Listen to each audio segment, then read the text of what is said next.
नमस्ते दोस्तों, सुषमा स्वाद किचन में आपका स्वागत है। तो दोस्तों आइए आज की रेसिपी में मैं आपको बताऊंगी पिज़्ज़ा बनाने के लिए, जो घर पे बहुत आसानी से बहुत ही अच्छी पिज़्ज़ा बनकर के तैयार होती है। आपको मार्केट से भी ज़्यादा अच्छी पिज़्ज़ा घर पे बनेगी और बहुत झटपट। तो देखिए, झटपट पिज़्ज़ा बनाने के लिए मैं इस तरह से थाली यूज़ की हूँ। ये जाली वाली जो थाली आती है ना, वही वाली। ऐसी थाली तो हर किसी घर में, हर किसी के किचन में रहती है। तो इस तरह के थाली में आप बना करके देखिए, बहुत जल्दी आपकी पिज़्ज़ा बनेगी और बहुत ही टेस्टी बनती है। तो ये पिज़्ज़ा बनाने के लिए मैं ये वाला थाली यूज़ की हूँ। आप इस तरह की थाली में बनाइए।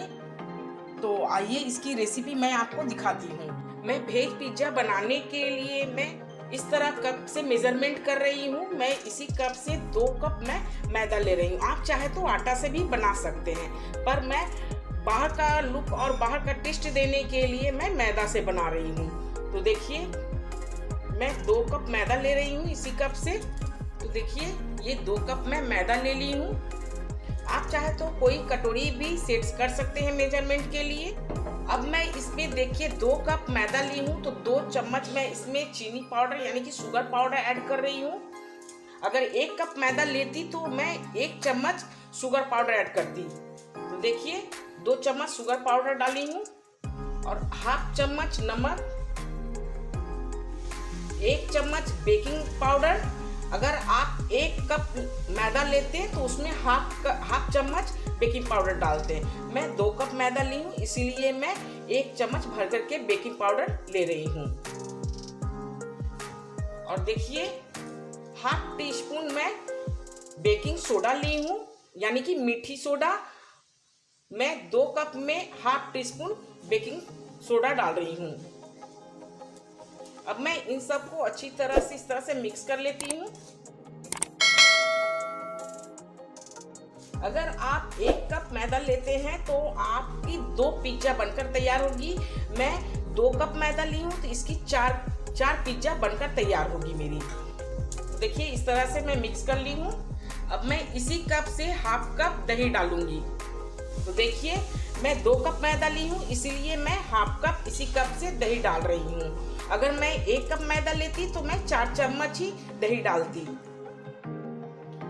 तो दही डालने के बाद देखिए, मैं हाथों से इस तरह से मैदे में मिला ली हूँ। अब मैं इसमें 2 चम्मच रिफाइंड ऑयल डाल रही हूँ। इसी चम्मच से मैं 2 चम्मच रिफाइंड ऑयल डाल रही हूँ।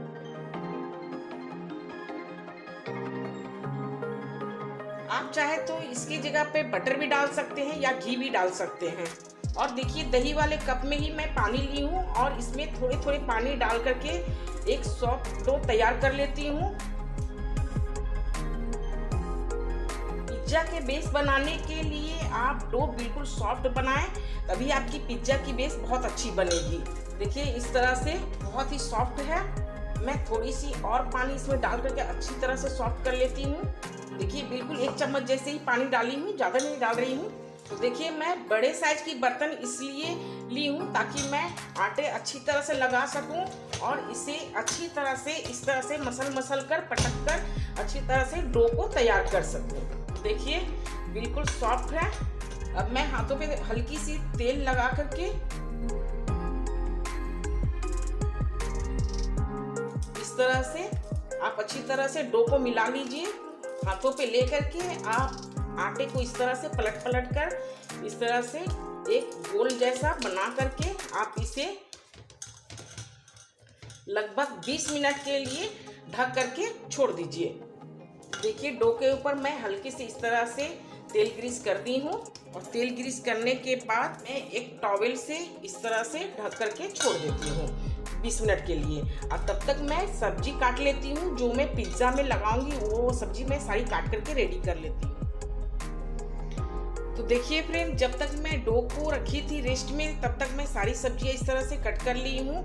देखिए, इस तरह से टमाटर के बीज निकाल करके देखिए, मैं इस तरह से इसके गुद्दे को ली हूँ। और ये कैप्सिकम को भी मैं इस तरह से कट कर ली हूँ। और प्याज को कट करके देखिए, इस तरह से सारे एक सेल को मैं निकाल ली हूँ। और पनीर को भी इस तरह से स्क्वायर शेप में कट कर ली हूँ। तो ये मेरे पास सब्जियां थी, मैं ये सब सब्जियां कट करके रख ली हूँ पिज्ज़ा में डालने के लिए। आपके पास इसके अलावा जो भी सब्जी है, जैसे कि आपके पास कैप्सिकम, रेड, ग्रीन, येलो जो भी है, आप उसे भी कट करके ले सकते हैं। मेरे पास रेड कैप्सिकम नहीं था, इसकी जगह में मैं टमाटर का यूज़ कर रही हूँ। देखिए इस तरह से टमाटर को कट करके ले ली हूँ। आपके पास अगर स्वीट कॉर्न है तो स्वीट कॉर्न भी ले सकते हैं।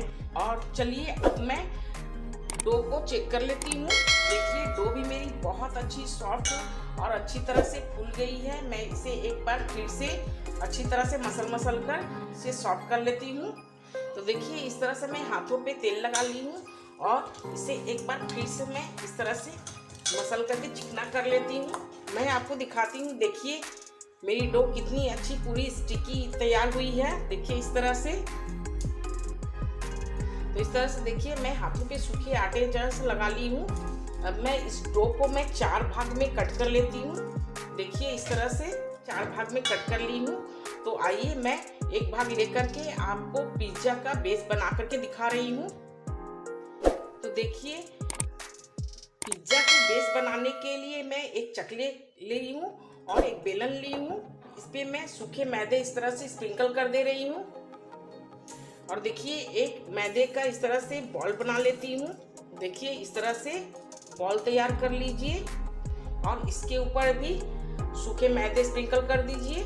अब आप इस तरह से बेल कर बड़ा साइज में कर लीजिए। अब जो साइज के आपकी प्लेट है, आप अपने प्लेट के हिसाब से बेस बना लीजिए। देखिए मैं इस साइज की बेस एक बना ली हूँ और इसकी देखिए इसकी मोटापा देखिए मैं इस तरह से रखी हूँ। ना ज़्यादा मोटा ना ज़्यादा पतला, मैं मीडियम साइज की बनाई हूँ क्योंकि ये जब पकेगी तो और भी हल्की होकर के फूलती है, इसलिए मैं मीडियम साइज की ही इसकी मोटापा रखी हूँ। तो देखिए आप इस तरह से स्टील की प्लेट, आपके घर में जैसा भी स्टील के प्लेट है इस तरह से तो आप ले लीजिए। और जो साइज का आपका प्लेट है उसी साइज का आप बेस बना करके तैयार करें। आपके पास अगर केक टिन वाली नीचे वाली जो ट्रे होती है वो अगर है तो उसमें भी बना सकते हैं। आप एल्युमिनियम की प्लेट ले लीजिए या फिर स्टील का प्लेट ले लीजिए, जो भी आपके पास है आप उसमें बेस इस तरह से रख करके पिज्ज़ा बना सकते हैं। तो देखिए मैं इस तरह से प्लेट ले ली हूँ। तो देखिए प्लेट पर मैं इस तरह से थोड़ी सी ऑयल ली हूँ और इसे अच्छी तरह से प्लेट पर ग्रीस कर लेती हूँ। देखिए इस तरह से, देखिए ऑयल में ग्रीस कर ली हूँ। अब मैं इसके ऊपर सूखे मैदे इस तरह से स्प्रिंकल कर देती हूँ। आपके पास अगर मक्के की आटे हैं तो आप वो भी डाल सकते हैं या फिर गेहूं की आटे हैं वो भी डाल सकते हैं। पर मैं मैदा से बना रही हूँ इसीलिए मैं मैदा ही स्प्रिंकल की हूँ। देखिए इस तरह से स्प्रिंकल कर लीजिए। अब आप इस तरह से बेस को उठाइए और प्लेट के ऊपर इस तरह से देखिए रख दीजिए और हाथों से भी इस तरह से अच्छी तरह से प्रेस कर लीजिए।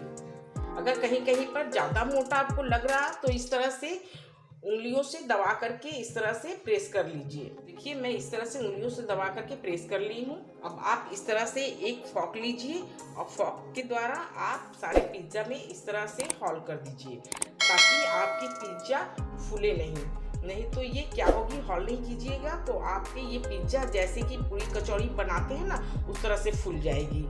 और इस तरह से हॉल कर दीजिएगा तो आपकी पिज्ज़ा उस तरह से नहीं फूलेगी।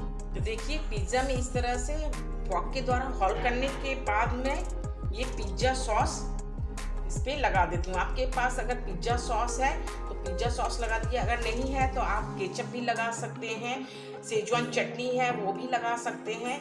ये मेरी होममेड पिज्ज़ा सॉस है, मैं इसकी वीडियो बना करके आपको मेरे चैनल पर डाली हूँ। आप चाहते इसे खोल करके बनाना चाहें तो खोल करके इसे बना सकते हैं। देखिए इस तरह से पूरे बेस में मैं पिज्ज़ा सॉस फैला दी हूँ अच्छी तरह से। देखिए इस तरह से मैं देखिए इस पे चीज़ डाल रही हूँ।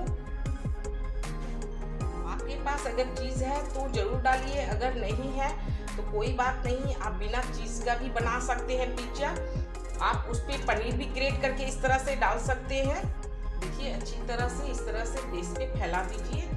अब मैं देखिए जो सब्जियां कट करके रखी हूँ मैं इसे लगा देती हूँ। आप जो हिसाब से अपने हिसाब से डेकोरेशन करना चाहते हैं पिज्जा पर उस हिसाब से सब्जियां कट करके सजा सकते हैं। और आपको जो भी सब्जी अच्छी लगती है आप इसमें पिज्ज़ा में डाल सकते हैं। देखिए कितनी अच्छी दिख रही है पिज्ज़ा मेरी। अब मैं बीच बीच में पनीर भी लगा देती हूँ इस तरह से। आपके पास अगर पनीर नहीं है तो पनीर के बिना भी बना सकते हैं, सब्जियों से सिर्फ बना सकते हैं, तब भी आपकी पिज़्ज़ा बहुत टेस्टी लगेगी खाने में। तो देखिए जगह जगह पे मैं इस तरह से पनीर लगा दी हूँ। तो देखिए इस तरह से मैं पिज़्ज़ा की सजावट कर दी हूँ। देखिए सब्जियाँ पनीर से कितनी अच्छी दिख रही है। तो आइए कढ़ाई में अब आपको किस तरह से पिज़्ज़ा को सेकनी है वो मैं आपको बताती हूँ। तो देखिए मैं अपनी पिज़्ज़ा की कितनी सुंदर सजावट की हूँ, कितनी अच्छी लग रही है और ये सब्जियाँ से भरी हुई है, पनीर भी अच्छी तरह से मैं डाली हूँ। अब मैं थोड़ी सी चीज़ इस पर और इस तरह से डाल देती हूँ जगह जगह पे। देखिए तो ये देखिए मेरी पिज़्ज़ा इस तरह से मैं सजाकर रेडी कर ली हूँ। अब आपको पिज़्ज़ा को कढ़ाई में किस तरह से बनानी है वो मैं आपको दिखाती हूँ। चलिए कढ़ाई की तरफ दिखाती हूँ। ये देखिए फ्रेंड मैं गैस पे एक कढ़ाई चढ़ा दी हूँ। ये मेरी पुरानी वाली कढ़ाई है। मैं इसे में ही जो भी मुझे करना होता है, सीखना होता है, केक वगैरह पिज़्ज़ा बनाना होता है तो मैं इस कढ़ाई में ही बना लेती हूँ। तो देखिए मैं कढ़ाई में नमक डाल दी हूँ और इसे गर्म होने के लिए मैं छोड़ दी हूँ ताकि अच्छी तरह से ये प्री हीट हो जाए। और देखिए आपको पिज़्ज़ा का प्लेट बैठाने के लिए अगर इस तरह का स्टैंड है तो आप स्टैंड भी बैठा सकते हैं, या फिर कोई कटोरी प्लेट है तो आप इसके नीचे में रख सकते हैं। मेरे पास ये स्टैंड है तो मैं देखिए स्टैंड को ही इस तरह से लगा देती हूँ। और देखिए कढ़ाई और नमक बहुत अच्छी तरह से गर्म हो गई है। तो देखिए इसे मैं इस तरह से अच्छी तरह से बैठा देती हूँ। आप बहुत हिसाब से अपने हाथों को बचा करके इस तरह से बैठाएं। और इस पर देखिए आप काली मिर्च पाउडर भी डाल दीजिए। काली मिर्च पाउडर है तो पाउडर या फिर दरदरा कूटा हुआ है तो आप थोड़े से इस तरह से डाल दीजिए, इस तरह से स्प्रिंकल कर दीजिए, ज़्यादा नहीं बस हल्की सी आपको डालनी है। और थोड़ी सी इस तरह से चिली फ्लेक्स डाल दीजिए और थोड़े से इस तरह से ऑरिगेनो इस तरह से स्प्रिंकल कर दीजिए। देखिए कितनी सुंदर मेरी पिज़्ज़ा दिख रही है ना। अब मैं इसे सीखने के लिए आपको 20 मिनट पक्का 20 मिनट आपको स्लो फ्लेम करके इस तरह से छोड़ देनी है। 20 मिनट में आपकी पिज़्ज़ा बहुत अच्छी से पक जाएगी। देखिए इस तरह से मैं ढक करके 20 मिनट के लिए छोड़ देती हूँ। तो देखिए फ्रेंड मेरी एक पिज़्ज़ा पक रही है, तब तक मैं दूसरी पिज़्ज़ा की तैयारी कर लेती हूँ। तो देखिए मैं ये जरा बड़े साइज की पिज़्ज़ा बना रही हूँ। देखिए इस तरह से बड़े साइज की मैं बेल करके बेच ली हूँ। इस पिज़्ज़ा को मैं इस तरह से जाली वाली थाली पे बनाऊंगी। देखिए आपके घर में अगर इस तरह से जाली वाली थाली है तो आप ले लीजिए। इस तरीके से नए स्टाइल में आप बनाइए इस तरह से जाली वाली थाली में। तो इसमें भी ऑयल ग्रीस कर लीजिए इस तरह से। पूरी थाली में इस तरह से ऑयल लगा लीजिए। तो देखिए ऑयल ग्रीस करने के बाद इस तरह से मैं सूखे मैदे हल्के से स्प्रिंकल कर देती हूँ। ज़्यादा नहीं स्प्रिंकल करनी है, बस थोड़े से इस तरह से ही करनी है। तो देखिए ये मैं थाली तैयार कर ली हूँ। अब मैं इसे साइड में रख देती हूँ। तो देखिए मेरी ये पिज़्ज़ा बेस इस तरह से तैयार हो गई है। अब मैं इसे फॉर्क के द्वारा देखिए इस तरह से हॉल कर देती हूँ। अब जो पहली वाली पिज़्ज़ा में जो प्रोसेस किए सेम प्रोसेस वही करनी है आपको। इस तरह से पिज़्ज़ा बेस को आप बीच में रख लीजिए। देखिए इस तरह से मैं बीच में रख ली हूँ। अब मैं इसमें अच्छी तरह से पिज़्ज़ा सॉस लगा देती हूँ। पिज़्ज़ा सॉस थोड़ी अच्छी तरह से लगाइएगा पिज़्ज़ा में, तभी आपकी पिज़्ज़ा खाने में टेस्टी लगेगी। देखिए मैं पूरी अच्छी तरह से पिज़्ज़ा सॉस इसमें लगा दी हूँ भर करके। देखिए इसके ऊपर मैं इस तरह से चीज़ डाल देती हूँ। ये मोज़रेला चीज़ है। देखिए इस तरह से चीज़ डालने के बाद मैं अब सब्जियों में डाल रही हूँ। इसी तरह से मैं सारी सब्जियों को सजा लेती हूँ। तो देखिए दूसरी पिज़्ज़ा भी मैं इस तरह से जाली वाली थाली पर रख करके सजा ली हूँ। देखिए कितनी खूबसूरत दिख रही है। अब मैं इसमें थोड़े से काली मिर्च पाउडर स्प्रिंकल कर देती हूँ। मैं नमक नहीं डाल रही हूँ इसलिए क्योंकि मैं बेस जब बनाई थी तो उसके डो में भी मैं नमक डाली थी और ये से पिज़्ज़ा सॉस में भी नमक डाली हुई है और चीज़ में भी नमक रहती है, इसलिए मैं इसमें नमक नहीं डाल रही हूँ। बस काली मिर्च पाउडर डाल रही हूँ, हल्की सी स्प्रिंकल कर रही हूँ। ऑर्गेनो लीफ डाल रही हूँ। देखिए ऑर्गेनो इस तरह से स्प्रिंकल कर दी हूँ और थोड़ी सी चिली फ्लेक्स। तो देखिए दूसरी पिज़्ज़ा भी मेरी तैयार हो गई है। अब मैं इसे भी पका लेती हूँ। तो देखिए पहली वाली पिज़्ज़ा भी मेरी बन गई है। इतनी सुंदर कलर हुई है, बहुत अच्छी पकी है, अच्छी तरह से सारी चीज़ें पक गई है। अब मैं इसे निकाल करके आपको दिखाती हूँ। तो देखिए इस तरह से प्लेट आप कढ़ाई से बाहर निकाल लीजिए आराम से। और मैं देखिए स्टैंड को भी बाहर निकाल देती हूँ, क्योंकि मैं जाली वाली थाली में बना रही हूँ, इसलिए अब स्टैंड की ज़रूरत नहीं है, क्योंकि ये थाली इस तरह से पूरी की पूरी कढ़ाई पर मेरी सेट हो जाती है। तो देखिए मैं इस तरह से कढ़ाई पर इसे थाली को लगा दी हूँ, जाली वाली थाली को, और इसे भी ढक करके 20 मिनट के लिए पकने के लिए छोड़ देती हूँ। तो ये देखिए फ्रेंड, थाली वाली पिज्ज़ा भी बनकर तैयार हो गई है। देखिए ये जाली वाली थाली में मैं आपको बना करके दिखाई हूँ। जाली वाली थाली में पिज्ज़ा और भी जल्दी पक जाती है। आपकी इस तरह से चीज़ अगर मेल्ट हो गई तो समझिए कि आपकी पिज्ज़ा बन करके तैयार हो गई है। तो देखिए मैं आपको पिज्ज़ा निकाल करके दिखा रही हूँ थाली से। तो ये देखिए पिज्ज़ा मैं इस तरह के थाली में बनाई हूँ। देखिए नीचे भी जरा भी नहीं लगी है, बहुत अच्छी तरह से बन जाती है, इसमें बहुत जल्दी बन जाती है। आपको जैसे 20 मिनट लगती है दूसरी प्लेट पर बनाने में, तो आपको इसमें 15 मिनट या 12 मिनट में आपको बन करके तैयार हो जाएगी। और आपको देखिए मैं दूसरी साइड से भी दिखाती हूँ, बहुत अच्छी तरह से पक गई है। देखिए दूसरी साइड से मैं आपको कट करके दिखा रही हूँ। तो देखिए आपको मैं कट करके दिखा रही हूँ। देखिए कितनी सुंदर पिज्ज़ा बन करके तैयार हुई है। और पीछे भी मैं पलट करके दिखा रही हूँ। देखिए पीछे भी मेरी पक चुकी है, अच्छी तरह से पकी है, जरा भी कच्ची नहीं है, बहुत अच्छी से पकी है ये पिज्ज़ा, और बहुत जल्दी बन करके तैयार हो जाती है। और ये घर का पिज्ज़ा तो आपको मार्केट से भी ज़्यादा टेस्टी लगेगी। आप यकीन मानिए, आप बना करके इस तरह से देखिए, तभी आपको यकीन होगी, बहुत ही टेस्टी बनती है और बहुत जल्दी बन करके तैयार हो जाती है। तो आप इस तरह से घर पे पिज्ज़ा बना करके बच्चों को खिलाइए और बच्चों को खुश कीजिए। तो आइए मेरे चैनल को भी लाइक कीजिए, शेयर कीजिए, सब्सक्राइब कीजिए, और मुझे कमेंट में भी ज़रूर बताइएगा कि आपको ये मेरी पिज्ज़ा कैसी लगी। थैंक यू दोस्तों।